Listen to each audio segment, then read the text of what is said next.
C'est l'heure de votre chronique, Johanna Citruc. Bonsoir. Bonsoir, Un Nadia. œil sur les médias et vous allez revenir sur cette lutte contre la corruption initiée en Algérie. On va voir avec vous comment réagissent les réseaux sociaux. Alors vous allez voir, les internautes sont assez sceptiques. Il y a par exemple le tweet que vous allez voir, le tweeto qui explique que dans le pays, la justice est le secteur le plus corrompu, que ceux qui sont aujourd'hui à la tête des institutions sont aussi ceux qui ont gardé le silence pendant des années. Les tweetos ont donc du mal à s'imaginer qu'ils puissent soudainement faire preuve d'objectivité, d'impartialité.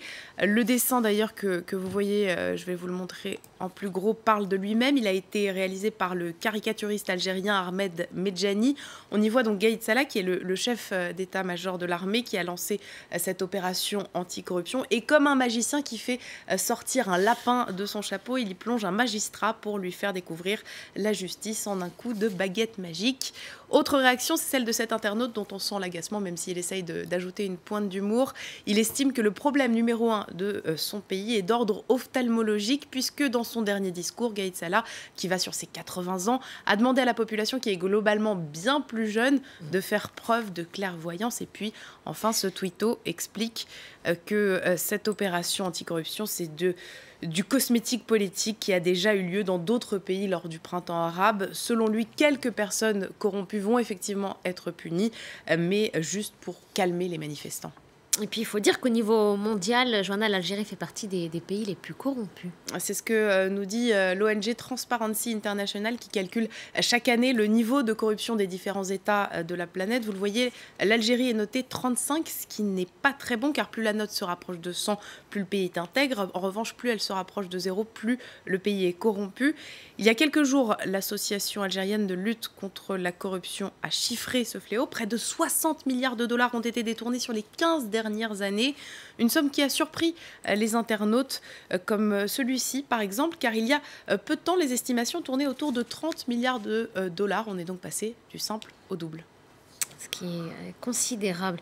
Et cette association dénonçait déjà l'ampleur de la corruption avant le début de la crise qui a, on le rappelle, commencé le 22 février dernier. Oui, c'est ce qui est dénoncé aujourd'hui par la population. Elle le dénonçait déjà depuis longtemps. En octobre 2018, notamment, son président, Djidjali Hadjadj, avait accordé un entretien au journal l'Obs. À ce moment-là, plusieurs généraux venaient d'être limogés et incarcérés. Le problème, c'est que selon lui, c'était pour que l'armée porte le chapeau de la corruption et donc pour éviter de punir d'autres personnes potentiellement coupables. D'ailleurs, le titre de l'article est assez clair. Comment des mains sales peuvent-elles mener une opération main propre? Et puis, pour terminer, je voulais vous montrer un dessin. Le sujet reste sérieux, mais c'est en fait, c'est fait de façon assez subtile, assez fine. Un enfant dit à son père: papa, je veux faire carrière dans le crime organisé. Le père lui répond: dans le gouvernement ou dans le privé?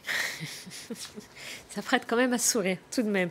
Voilà ce qu'on peut dire pour l'heure sur les réactions suscitées sur cette situation en Algérie. Une autre information, Johanna, qui fait le buzz sur Internet, c'est le probable nom d'une colonie israélienne. Oui, le Premier ministre israélien Benjamin Netanyahou est allé avec sa famille sur le plateau du Golan. Il s'agit de cette région que vous voyez sur la carte en orange, une région très controversée, car en 81, Israël a décidé de façon unilatérale de l'annexer. Le problème, c'est que ça n'a jamais été reconnu par la communauté internationale, aux grandes dames de Donald Trump, qui le mois dernier a décidé de reconnaître la souveraineté de l'État hébreu sur ce plateau du Golan.